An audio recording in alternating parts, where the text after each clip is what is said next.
জলপাইগুড়ির ময়নাগুড়িতে ঝড় প্রভাবিত এলাকা পরিদর্শনে এলেন তৃণমূল কংগ্রেসের 10 সদস্যের প্রতিনিধি দল। এদিন দিল্লি থেকে কলকাতা এবং কলকাতা থেকে বাগডোগরা বিমানবন্দরে নেমে জলপাইগুড়ির ক্ষতিগ্রস্ত বার্নিশ গ্রামের উদ্দেশ্যে রওনা দেন প্রতিনিধি দলের সদস্যরা। পাশাপাশি এই দলটি ধূপগুড়িতে অভিষেক ব্যানার্জি সভায় উপস্থিত থাকতে পারেন।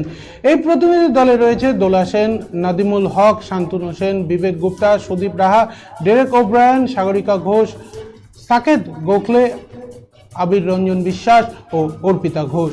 এদিন বাগডোগরা বিমানবন্দরে নেমে তারা জানান, ময়নাগুড়িতে প্রাকৃতিক দুর্যোগে ক্ষতিগ্রস্তদের সহায়তার জন্য রাজ্য প্রশাসন যাতে অনুমতি দেওয়া হয় সেই আবেদন জানিয়ে তারা দিল্লিতে নির্বাচন কমিশনের দ্বারস্থ হয়েছিলেন। তবে তারা আশাবাদী সব দিক খতিয়ে দেখে নির্বাচন কমিশন তাদের আবেদনে সাড়া দেবেন।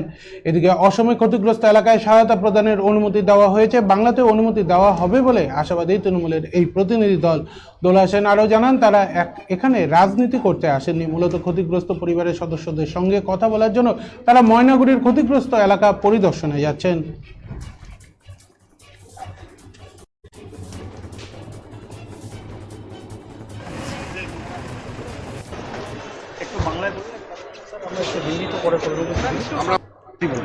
আমরা সর্বভারতীয় তৃণমূল কংগ্রেসের পক্ষ থেকে 10 জনের প্রতিনিধি দল যারা দিল্লিতে ইলেকশন কমিশনের কাছে গেছিলাম এই মানবিক আবেদন জানাতে যে এখানে ময়নাগুড়িতে টর্নেডোতে যারা এফেক্টেড হয়েছেন সেই ক্ষতিগ্রস্ত পরিবারগুলির জন্য যাতে রাজ্য প্রশাসন সহযোগিতা করতে পারে তার স্পেশাল পারমিশন দাবি করতে, আবেদন করতে, সেই ক্ষতিগ্রস্ত পরিবারগুলিকে দেখা করতে আজকে আমরা উত্তরবঙ্গে এসেছি। আসামের ক্ষেত্রে পারমিশন দিল, কিন্তু বাংলায় কেন দিল না বলে মনে হচ্ছে? ইলেকশন কমিশনের কাছে আমরা আশা করব যে লেভেল প্লেইং ফিল্ড তারা বজায় রাখবেন, সব জায়গায় সমান স্তরেই খেলা হবে।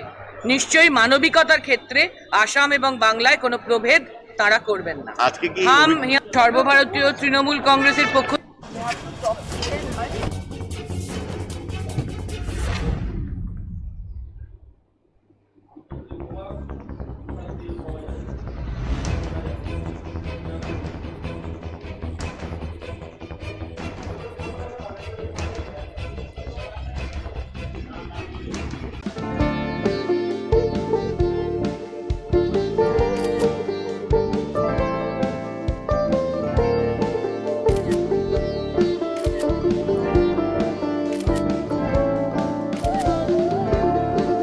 Kiara ma'am, shot ready. Just 1 second, huh?